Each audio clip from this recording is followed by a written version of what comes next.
Thank you. I need backup for real right now. The number of spelling mistakes I've been catching as well. I'm like, good Lord, Gurecki, like you better fix this. All right, so let me start again. I'm Jen Gurecki, and welcome to Inside Voices. This is a small business support group for anyone, like whether you're a small business, like you own a small business, you work for a small business, a nonprofit, a freelancer, or just any human being who thinks that this group can serve you. I wanted to start this because when we realized at Coalition Snow that all the ski resorts closed and we had to close our shop in Truckee and we couldn't, and all of our events got canceled, I was like, wow, that's a lot in 4 days. And I bet a lot of other people are struggling with like what to actually do with that. So I thought that it would be of service to the community to bring people together in a way to support and just see how we could share resources, ideas, inspiration. The way that Inside Voices has sort of is that on Wednesdays at 3 o'clock, we'll have this Zoom call and I'll have a special guest who will be talking about something really specific. So you might find in this call, you might be like, wow, this isn't resonating with me or relevant to me. Okay, you can hang up and then you can come watch the video another time or come back to a session that works for you. I just want to say that with so many people from around the country who are participating in this, like our limitation is that it's going to be difficult for us to meet every single need of every single person who's here. So just kind of know that. What we're doing to resolve that issue is I've actually created a spreadsheet of resources where you'll be able to list yourself, your business, things you're working on, things you're learning, things you need help on. And that's going to go out in an email to all of you after this call. So you'll receive everyone's, like people will self-input your information and then you'll all know who is on this call and who's working on what. So there'll be other ways to stay connected, answer questions, ask questions outside of this group. What we ask for during this call is that if you have any questions that you put them in the chat and we'll get to them as we can. And the reason why we're asking for the chat is that when, like I said, when you have this number of people, if there's background noise or people are unmuted, it's really hard to hear. So I think that's it for the introduction. Amanda, did I miss anything that we talked about today before it's your turn? No, that sounds great.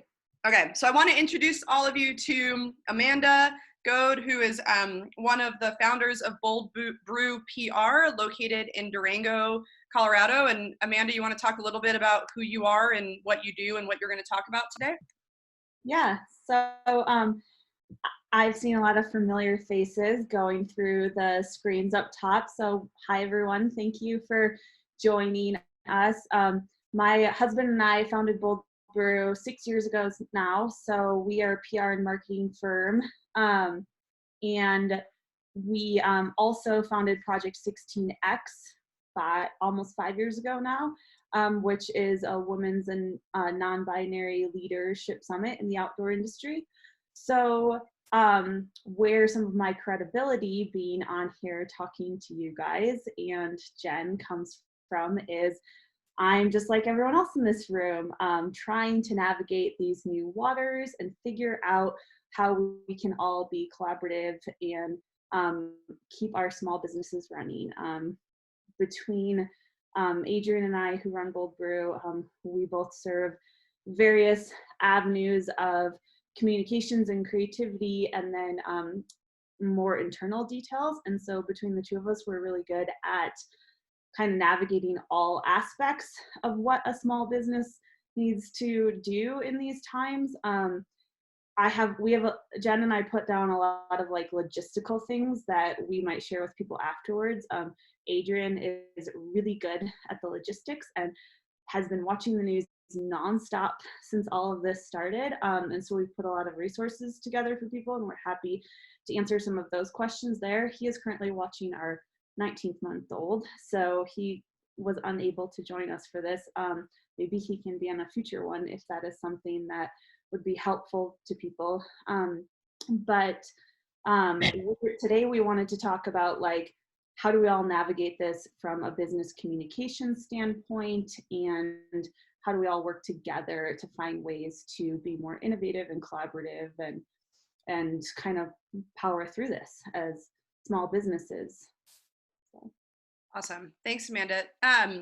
So I just want to let everyone know, like Amanda said, today is a lot about communication and collaboration. Next week, we're going to be focusing specifically on small business loans, the disaster relief fund, and other funding. So know that that's already scheduled for next week.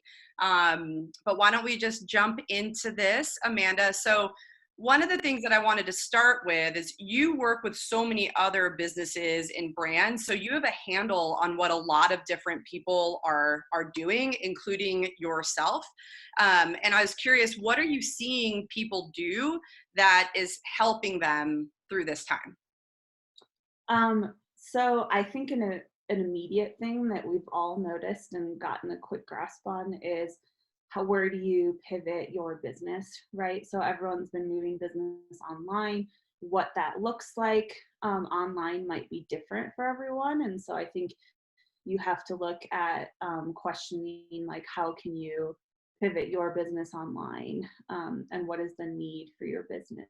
One thing that Jen and I were talking about before this call that my team brought up in various ways today that I thought was really helpful was, no matter what your small business is, I think you can look at your avenue of now your customer has some new challenges that maybe they didn't have a month ago. And so pivoting your business based on what that customer's new challenges are. If they're a retailer and they can't access their people, like Jen can't access her pop-up shop, retailers in new ways, she has put a lot of her pop-up shop products on her website now. If you're a customer if Jen is your customer, you might have to address like what her need is now moving forward. One thing that a lot of us work, like if you're a freelancer or you own a PR agency like I do, you work with a lot of brands in the industry of various sizes. And one thing that was brought up today is like, what are those brands trying to do now moving forward? And a lot of big brands, specifically in the outdoor industry, lost a lot of touch points with their customers with retail shops being closed. So asking questions in a way that you don't normally ask them to figure out what your customer as a small business needs now really has probably changed a lot in a short amount of time, and pivoting your work that way, I think, is important. And I just want to give some examples of that as a small business owner. So as Amanda said, we moved everything out of our shop in Truckee, California, and put it on the website. It looks awful. I would never, prior to this, have ever thought of listing items on my website with such shit photos and poor descriptions, but it doesn't matter because I have all this inventory that I'm sitting on, and I know that my customers can no longer come into my store, but they still want to support us. So I spent the weekend putting it on the website, knowing that, a month ago I would have been mortified by the way that it looks. And so I think that, like, whether it doesn't matter if you're like a nonprofit or a small business or like whatever you're doing, to know that striving for perfection right now, it's unnecessary and no one's expecting it of you. And there's actually a lot of freedom and acceptance of doing things that are a little bit more raw and real. Another thing that I've been doing is taking to Instagram Live a lot more and just talking to people about this, which is something that I don't particularly like doing. I'm always the one who's like, well, I want my stories to look this way and I need to have this video professionally done. Nope, not anymore. So I would just encourage people just to think about, like, what is sort of the fast and easy way that you can get things up and running, and don't wait for it to be perfect. The other thing, just to dovetail off of what Amanda said, in terms of you're a freelancer. So at some level, I'm a freelancer too, because I pitch to brands all the time to create content for them. And we do that through Sisu. And one of the things that we're finding is that brands don't want to pay us now to create that content. So like Amanda said, I'm shifting my pitch, which is all about how can this brand and how can we work together to demonstrate our commitment to the outdoor community and how we're solving problems for people who are suffering now. So it's really sort of figuring out like, what is it that your client needs and helping them solve that, rather than maybe going with the original plan, which I've had proposals sent to people and I actually reached out to them with, once again, just an email, no fancy deck, just an email of like, this is the new thing I'm thinking about, and people are working with that. So those are just two examples there. Amanda, do you want to talk a little bit about negotiating all of your, oh yeah, I can unmute, yes. Let me find you. Technology. Do you want to talk a little bit about negotiating and what you've been doing as a small business to reduce your monthly bills? Yeah, so that was one thing I was noting my amazing husband did immediately, was looking at every single monthly bill we have immediately and finding ways to discount it, get something for free, whatever it may be. So we use a lot of programs, from like scheduling programs like later.com to organizational programs like Airtable, Adobe, QuickBooks, Verizon phone carrier, the internet. Call every single bill company and try to get a discount. It may not seem like much, but over the course of several months coming up, it really truly starts to add up. And it might be a really significant thing that helps your business continue to thrive. And you're finding that they're saying, yes, we will discount services. I think I checked in with him before this call, almost every single person we've talked to has given us credits for the next few months, discounts, free upgrades, anything you can do in that respect. So. Awesome. Before we move into sort of the next section, which we want to talk about messaging, does anybody have a question about what we've talked about so far? And if you do, you can pop it in the chat right now. I'm looking. Okay, so Stephanie, meeting the needs of the customer is great. With an inventory-based business, how do you meet the needs of a customer when they need to stop spending and aren't traveling or going outside? I would say that don't assume that everybody needs to stop spending. People will make their own decisions if they need to stop spending. And the next thing we're going to talk about is the appropriate messaging between selling and supporting your community. So we'll talk about that more. But there are lots of people who are working from home and getting paid. Lots of people. So don't forget that those people still exist, and they probably want to help you. The other thing that I would say is that if you look at data historically in the United States, it's the people who earn less than $30,000 are the people who donate more of their percentage of income than any other group. So just because people don't have a lot of money doesn't mean that they're not interested in giving you $10 or $20. So I would just think about that. And we'll talk about the messaging, yeah. To add too, I think that regardless, like everyone thinks that they're going to be cash strapped, and there are people that have been immediately, right? Like restaurants and small businesses that we all go to in our daily lives away from our homes. But there are also businesses that haven't been immediately cash strapped, and some of those include all of ours. And I think so, like Jen said, not making the assumption that people can't spend money. I've seen influencers online pooling $300 together and just giving people in need $1,000. And so like, there are people that have money out there. I would also say at some point or another, there is an economic value system between what a product costs and why, whether your product is inventory or service or anything else, and the market and the competition in market will start changing, and you might have to change the prices of your product because of that. So it's another thing to consider over the next couple of weeks and months. Yeah. And I just want to respond to Natasha's question. Have you found that those you're renting from, home or business, are offering discounts on rent as well? My experience is yes. Our landlord in Truckee is cutting our rent in half for April. Obviously, like we will not be in there, like we won't be able to do it. So we'll still be paying that rent, but he offered 50% off. So I don't know. And then I'm also supposed to be moving.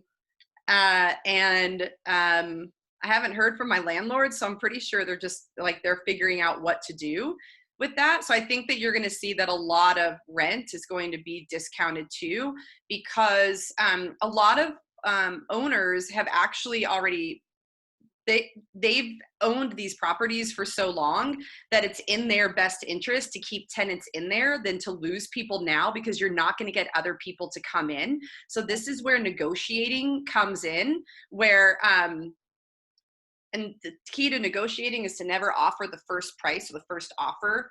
But they're not going to want you to leave, because they're going to have the hardest time to get you back, whether that's your business or your home, your apartment. Filling it's always expensive, more expensive to fill. So this is, I think, to Amanda's point, there's another way, like you can go and negotiate it. Amanda, why don't we move into the next section, since I don't see any other questions on here. Thank you, Julie, for sharing that. 2 months free online.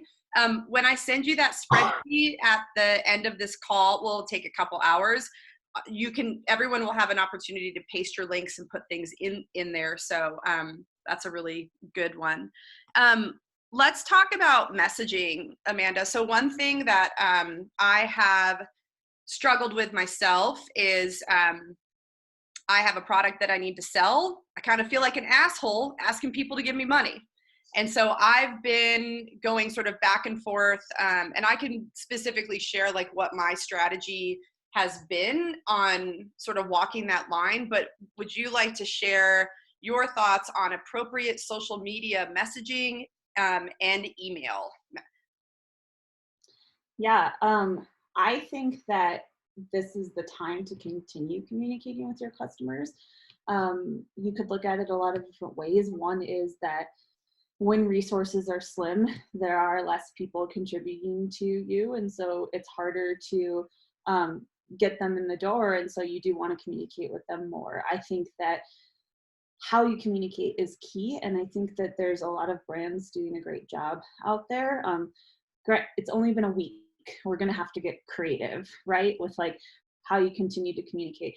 But some of the examples I've seen in the last week that I really like include Spindrift. So the sparkling water that I'm sure we've all maybe had, they've been doing a lot of giveaways on their Instagram, which include tagging someone that maybe deserves some Spindrift right now with everything that's going on in the world. Obviously, they're a big brand and we're all small businesses. I think there's a lot that small businesses can learn and do and incorporate that big brands do and make it right for your business and your message. So looking at some of your favorite big brands and what they're doing and making the right move from a messaging standpoint to yours. Also, a past client of ours is Western Rise. They're an apparel company that's a small business in Telluride. I thought they did an excellent job this week sending out an email that had nothing to do with selling more apparel and everything to do with occupying you at home. It was thoughtful. It was on brand voice and tone.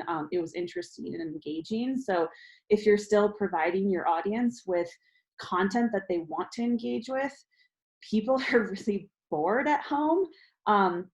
Maybe we all aren't because we're small business owners and we're trying to make our businesses work.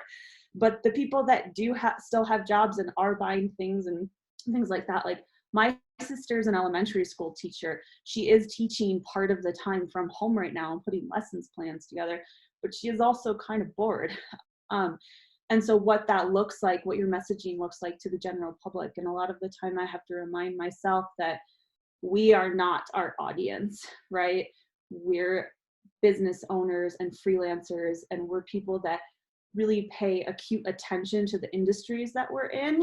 And just because someone else is doing something or you see something doesn't mean like that the whole world has seen it. And you can use opportunities and content and ways to collaborate with people in your audiences. I definitely think, to sum up, that anything that you were maybe planning on posting 2 weeks ago to your social or an email needs to be pivoted immediately. And any of the like general summer content, upcoming travel, things like that needs to be repositioned to the world that everyone lives in now. Yeah, I would agree. You know, I'm sure that a lot of you are in the same position that we're in, that so many things we had planned, and not necessarily events, but campaigns. We have scrapped all of them. They are on the back burner. And what we're trying to do as well is to think about, well, so we had this campaign planned. How could what pivot? How could we change it so that it's relevant to the current situation, and thinking about how it's going to be relevant for months to come. It's really, for me, it's really important to think about where I put my resources right now and not think that in 2 weeks' time, I'm going to be able to launch that again. I'm personally thinking that this is going to change our messaging through 2020, through this entire year. And what was so difficult for me was to have so many things planned and then just have everything ripped out. I'm not interested in doing that again. So I want to be really proactive, you know, to be able to say like, okay, what we have planned is actually going to work. At Coalition, we are going back and forth between, you know, here is, you know, I sent the one email, which was our initial response, which had really nothing to do with like CDC recommendations. Cause I think from a risk management, like liability standpoint, I'm not interested in telling people how to protect themselves. There's links that you can share, but more like, this is how we as a member of this community feel. And then we've been sharing just like, here's things that you can watch and read, and here's our thoughts. And then here's ways that you can support us. And I'm being really careful as well to know that like, I'm not going to pull out all the stops until it's absolutely necessary to pull out all the stops.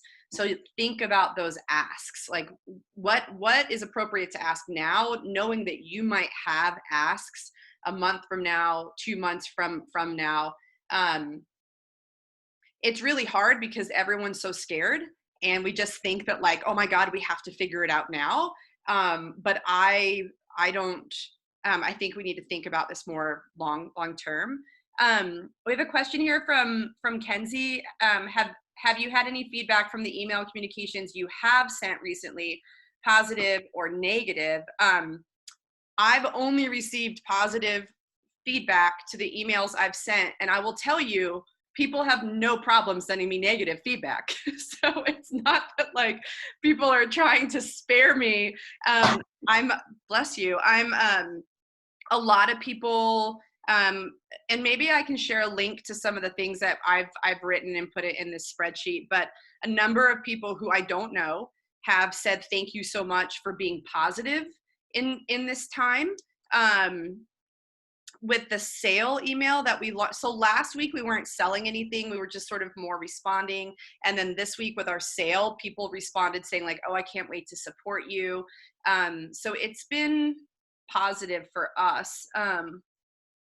Great comment, Mary, like asking your customers, what kind of content do you want? And that's a great thing also, that you can get onto Instagram Live and you can do a poll and you can just say like, hey, what would you like from us? And Peter's right. You can do, bless you, brand damage coming across the wrong way. Amanda, you have more to say about that? I think to both Mary and Peter's comments, a really good line to make sure you're not crossing is, I have seen a lot of brands say, in light of everything that's going on right now, we're going to continue with content that's uplifting and this and that. And then I've noticed some continue with like exactly what they had planned. I think it's okay to say we want to provide you with lighthearted content and things like that, and have content like that. But I don't think you should just dive back into exactly what you had planned, exactly the tone and the copy and the messaging in that way, because if you really take some time to look at it, it is probably not the right tone and copy for what we're all experiencing right now, even if you just have minor changes in your messaging. So I'm muted. Raquel, let's see. There's been a lot of uncertainty around outdoor specific messaging regarding it's okay to go outside versus please don't go to specific areas. How do you find a balance between those? What we've done at Coalition is we've looked at what our local, county, state governments have told us to do. And so we're not trying to like make any sort of decisions for our community. So our shop was in Truckee. The town of Truckee asked people, do not come here, stay home. Now is not the time for your adventure. So we have been promoting what our town of Truckee has been saying. The Inyo County Sheriff's Department, which in Inyo County is like Mammoth Lakes, they have said to people, do not engage in high-risk sports, no backcountry skiing. And so we're trying to share those messages of people who are in positions of authority in their local and state governments and talking about that more. I mean, also in California, there's a shelter in place. That means you don't come from the Bay Area to Tahoe because you're violating the shelter in place. So, and as someone who lives, in one of these rural communities, it is serious to us. But we're trying to just be really clear of like, this is what the government is saying. I think that as we see more states putting restrictions in order, a lot of this uncertainty will evaporate, because I think what we're realizing is that if you don't have restrictions, people won't do what's suggested. So I would expect that this, like, what should we do is going to turn into like, you can leave your house maybe for an outdoor activity in your neighborhood. I would imagine we're going to get to really, really soon. Yeah, I agree with Sarah. We're going to expect more shelter in place, more no more gatherings of people, 2 or 3 more. So that means like, no, you can't go skinning with 10 people. So I think we're going to see that. Yeah, and to add to that, I think it's our responsibility as business owners and people that create content and give it to our communities, no matter what our communities look like, in whatever channel we use, to be up to date and knowledgeable on what these orders are, through the CDC and through our counties and through our states. So providing your information through those outlets versus through something you heard on the news or another brand said or anything like that is really important as an owner for a business. Yeah, I would agree. And I think that as business owners, whether you own a business, whether you're an influencer, you have a responsibility to your community. This is for me one of the like moral imperatives of all of this, is that what role are you playing to ensure that you're giving back to your community and that you're doing something that is helping to keep people safe. And so you have a huge opportunity to be a leader in this and share the proper messages and share it in a way that is both allows people to learn from it, and one that's empathetic for sure. Justine has a really good question. I just want to say thanks, friends, for showing up. It's great to see all your names and faces. Like we didn't, it's really nice. How would you recommend service-based small businesses negotiate rates when your clients are also struggling to make it through financially? Amanda, do you have thoughts on that? Like, what if the person you want to negotiate with is also in a compromised position? I wanted to ask the question, so are you saying you have a client and you're negotiating what you charge your client, or you're negotiating a rate of a service you use, like my example of Airtable before? So we have a couple different questions here. So Justine's is, how would you recommend service-based small businesses negotiate rates when your clients are struggling? So if you're service-based, like, I would imagine, Justine, you can type and correct me if I'm wrong on this. Actually, the reason why we're asking for chats is I can't find all of you. There's so many. But did you write it? Yeah. So, and then Rachel is saying, is it better to reach out to my small business clients with free offers or discounts to be proactive, or let them come to me? And Justine says she's a life coach and your clients are freelancers. Okay. And Rachel's question turns in part to Justine's question, in my opinion. Mm-hmm. My personal opinion on that is, don't reach out to someone who's already paying you and offer a lower amount. If you're trying to get a new client, then you can talk about negotiating rates and things like that. And your current clients should, and most likely will, come to you. And then you can have those individual conversations based on the relationship, the type of service, timelines, things like that. Yeah, I would agree, because the number one rule of negotiating is that you are not the one who, you don't want to be the first person to offer something up, right? So that's how you sort of stay ahead. And so Rachel, I agree. Like I wouldn't reach out to your clients, but if they come to you, I certainly would figure out a way to keep them around. And Justine, the same thing for you. And you could, here's an example. Here's what we're doing. This is free for all of you. There's no charge. So we picked a thing that we could do in service to the community that anybody could be a part of. You could do something like that, and that actually creates content for you.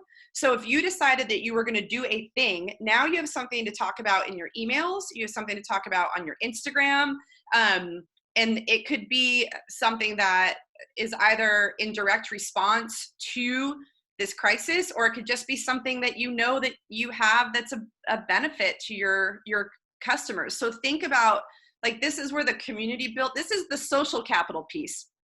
We're so entrenched in capitalism, the exchange of money, that we forget that there's all these other forms of capital.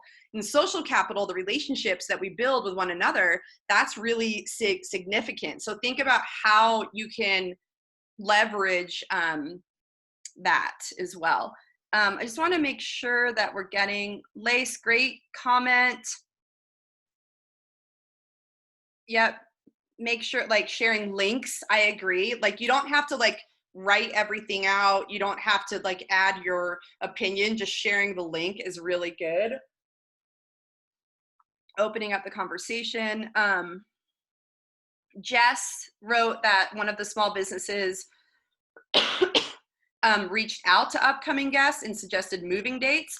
I do some consulting, and I work with an adventure company in Nairobi, Kenya, which just shut off a week ago.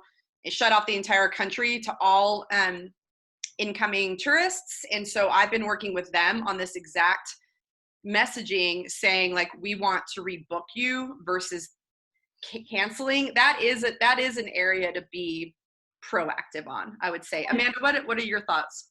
A good example of that is, even though those people booked, they're not technically your clients yet because they haven't paid you. Has the money come in from those transactions? So that is a good example of being proactive. An example that I can give on our end for that is, we actually have a new client starting April 1st in some crazy world this year.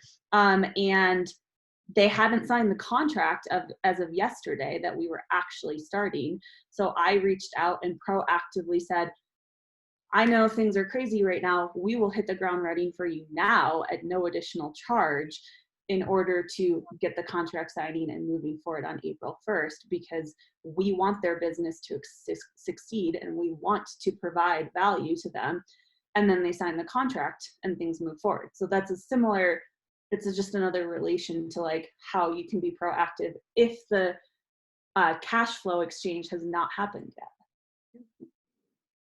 Another thing that I've been thinking a lot about, yeah, Peter's right. Like, look for ways that you can help. I think there's also an opportunity to look at bartering, which is something that we're told never to do, right? Like, we've been told you need to put a financial dollar, like you put a dollar amount on your product or service, and then if you don't do that, you are devaluing your work.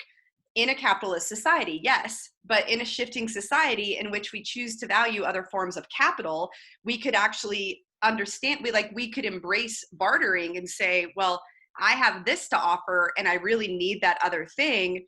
I won't have to spend money to get that. And bartering, I mean, it could be a really great way for you to get what you need.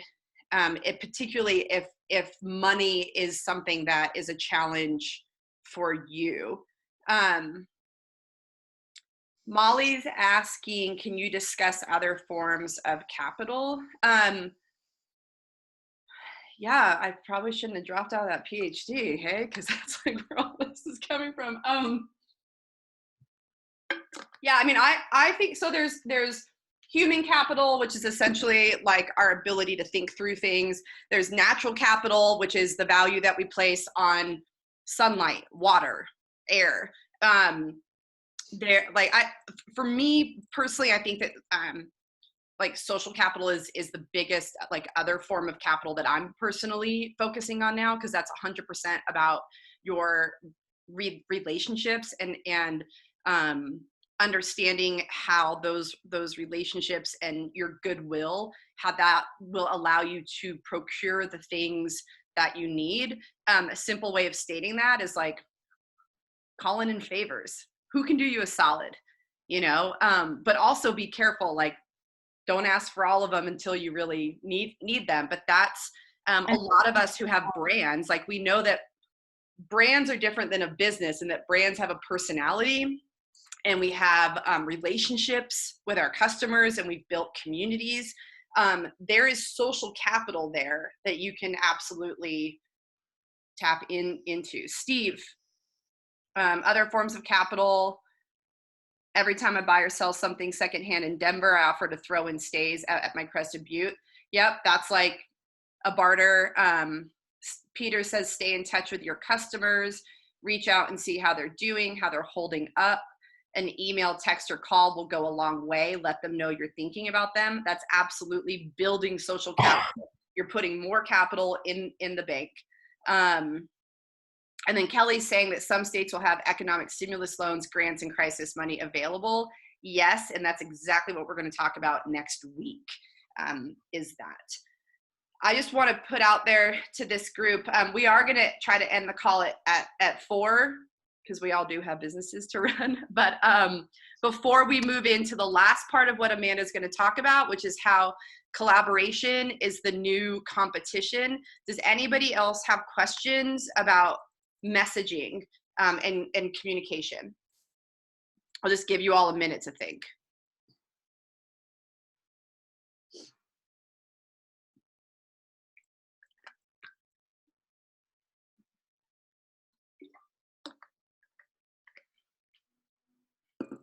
I'm going to take that as a no for the time being.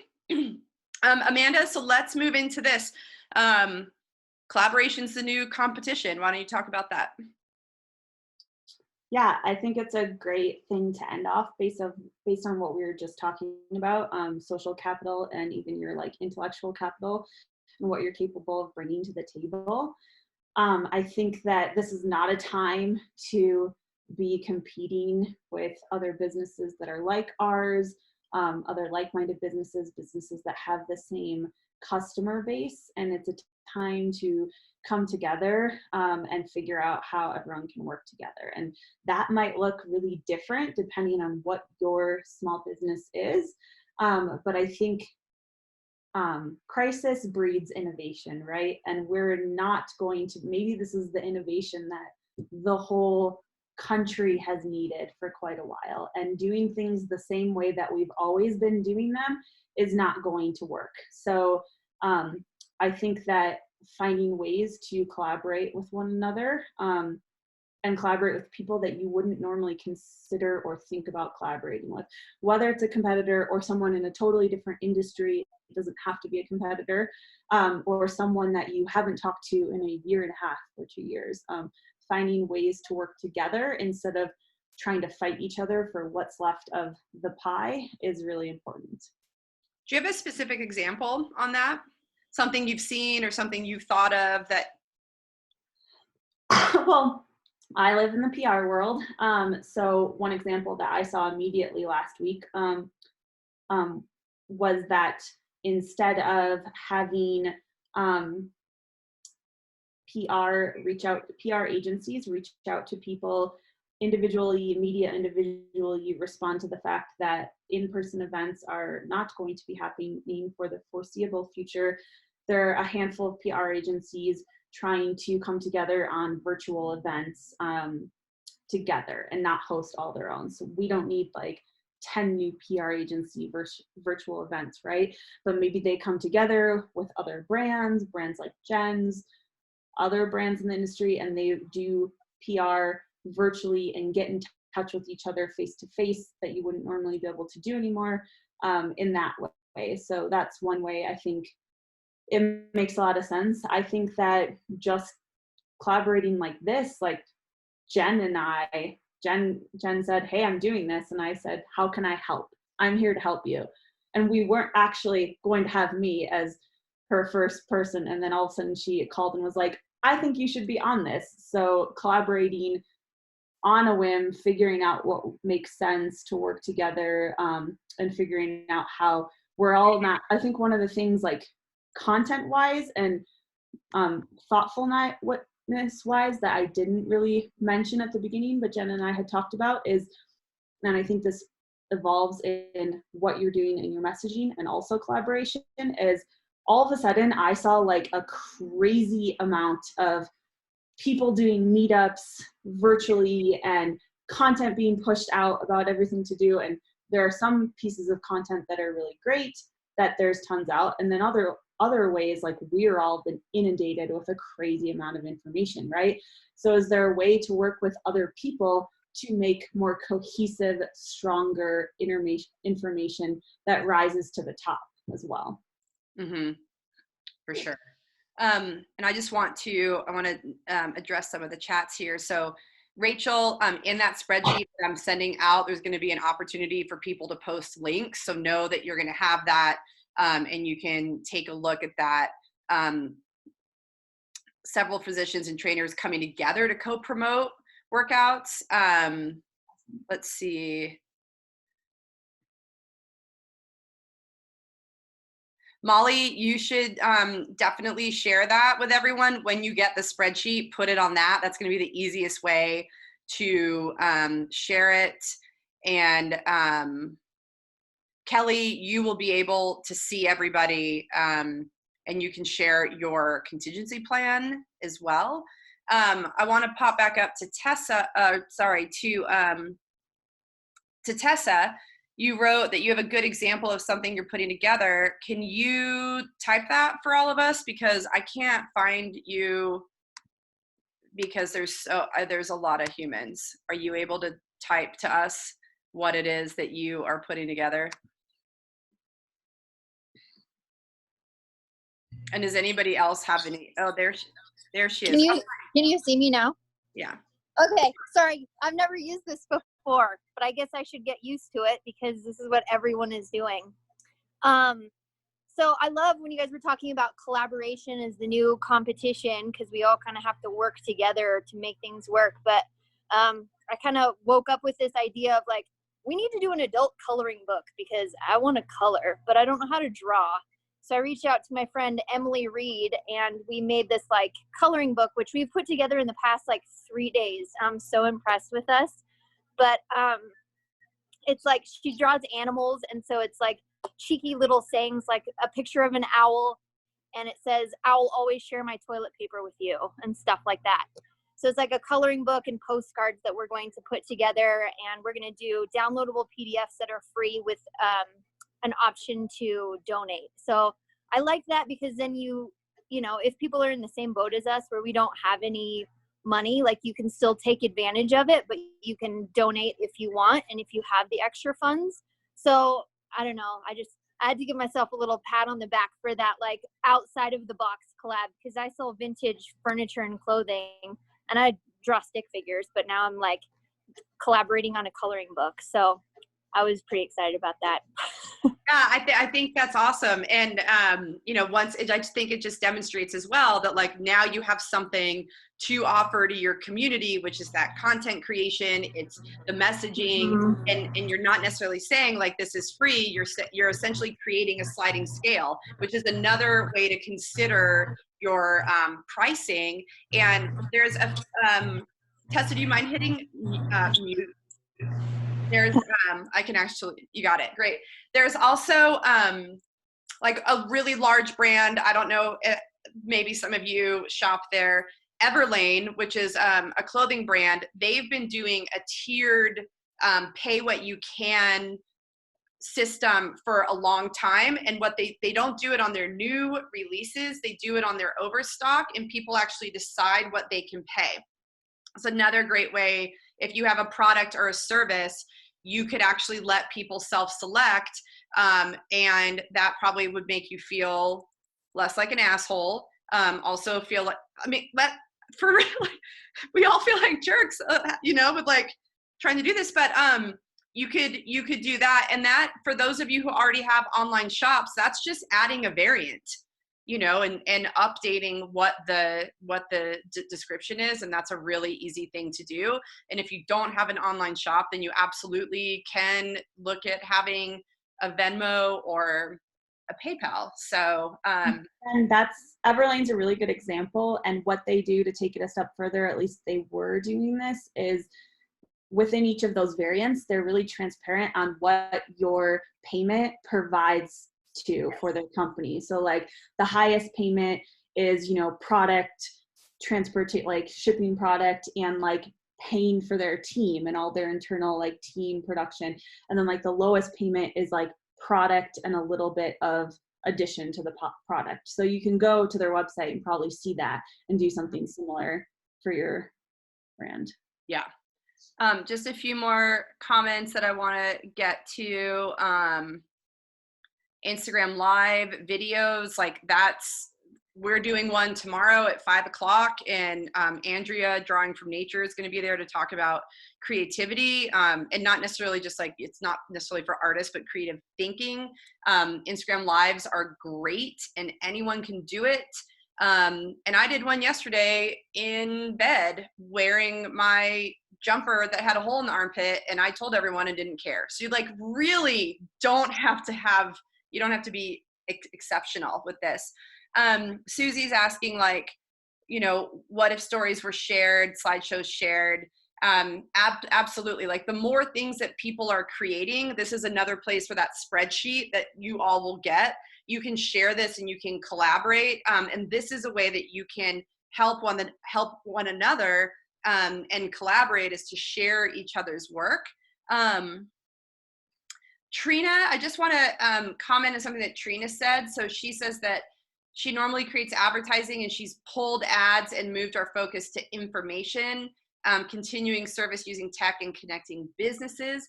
One thing that I did want to talk about with this, like with the messaging, I actually stopped all of our Facebook ads. And I did that because the algorithm was showing that it was costing more to get a click and more to get a sale. So the Facebook algorithms right now are like off the charts. And so for me to think about how do I want to spend my money when like we lost 6 weeks of the season and there's so much revenue that we didn't get, I stopped the Facebook ads and I'm actually waiting for things to sort of settle down. For those of you who are maybe just getting into Facebook ads, I want to caution you on spending a lot of money. You need to have a pixel installed. That pixel needs to be firing for quite a while to be gathering data. If you have emails, you can import those and create lookalike audiences, but there's a lot of like wizardry science that goes into Facebook ads. Please don't throw your money away on Facebook ads unless you know what you're doing, because you'll literally just be throwing it away.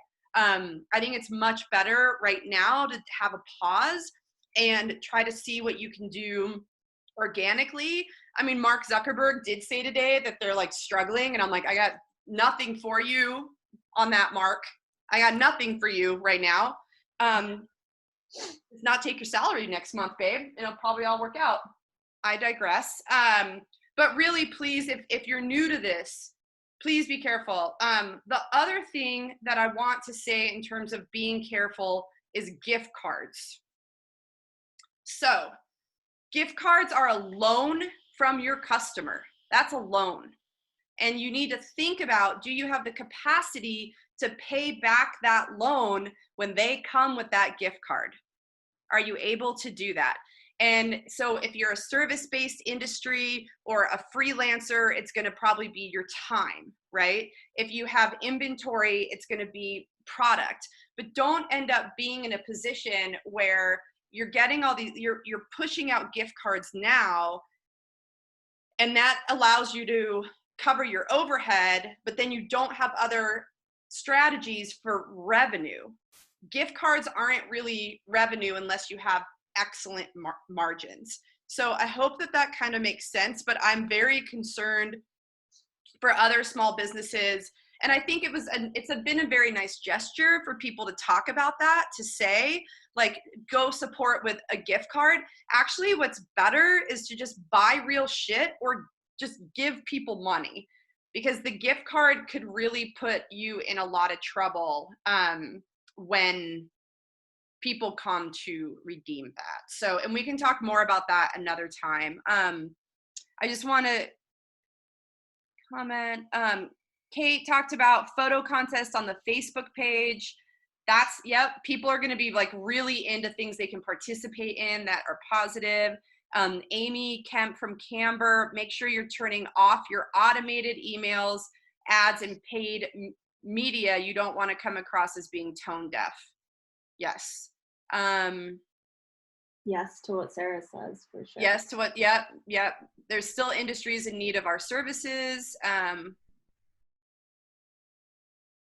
I think that's a really good point, Sarah, is like, more or less, I'm guessing a lot of us work in some form or fashion in the outdoor industry, and making sure to understand that maybe some work that we wouldn't have taken on a year ago or anything like that is going to be work. Work is work and income is income right now. Yeah. Thank you, James, for the point that a lot of places gift cards can't be allowed to expire, and they will affect your accounting because they're an account payable. Yes, your bookkeeper, how much you're going to pay your bookkeeper to figure that out. Try to figure out something besides a gift card.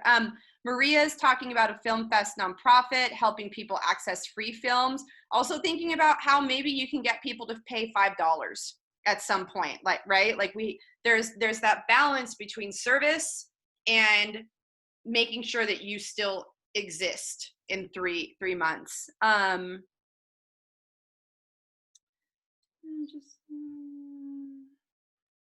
And I think that Justine has a great point. What you're bringing to the table is a value. Don't let the currency that it's being valued at this time let you doubt that. The uncertainty let you doubt that. And then Claire, hi Claire. Making a prospect list of industries. Great. Claire, if you want to share that, you can put it in the spreadsheet. I want to honor our time together. I want to honor Amanda's time and all of your time because this is meant to be just 1 hour. So before we close out, I just want to give anyone an opportunity. If you have this burning question that you want to have answered right now, please feel free to ask that. You're welcome, everyone. It's our pleasure. I also want to let you know that a lot of you might be sending me emails. Anyone who sends me emails, know it takes me weeks to get back to you. So just keep that in mind. Trying to be here, but that, as we stay more connected, I'm not ignoring you. I just really can't ever get through my emails, and I'm in the same position as you. I'm trying to keep my small business afloat. So I want to thank all of you for being here. Please give me a couple hours to get this email out to all of you. It may not happen till tomorrow. But you'll see that spreadsheet, and I'm really hoping that that is a way that connects all of you and allows you to share all of your great ideas. And then once again, next Wednesday, same time, same place, and we'll be talking about how to get money, loans, all that kind of stuff. So Amanda, you have any final parting words for us? Yes, I really want to put a shout out to you, Jen. Thank you for being so proactive to put this together. You always put yourself out there for people, and you are such an amazing resource to everyone and do so much for our communities. And I'm so happy to have you in my life. So thank you. Oh, thanks, Amanda. That makes me feel really good. I've been crying 20 times every day, and I might do it again right now. That means a lot to hear. I do sleep, Kenzie, I promise. I don't know. Thank you, everyone. Thank you for the amount of time you're going to put into this spreadsheet for all of us. We really appreciate it. And anything we can do for you, we're here for you. And for Coalition Snow and CSU and everything else that you do. Thanks. Thank you. All right, everyone. We'll see you next week. And I want to let you know we bumped up the plan to 500. So we're here, and we can have more people. And the link will be shared on the website and in the email. So know that you'll get that recording. Take care of yourselves. Follow the rules. Follow all the fucking rules. Let's flatten this curve so that we can not have to live like this anymore, although we will not go back to normal, which I think is a good thing. That's a positive thing. So thanks, everyone. Take care. Thank you, Amanda, for being here. Yep. Thanks for having me. Bye, everyone.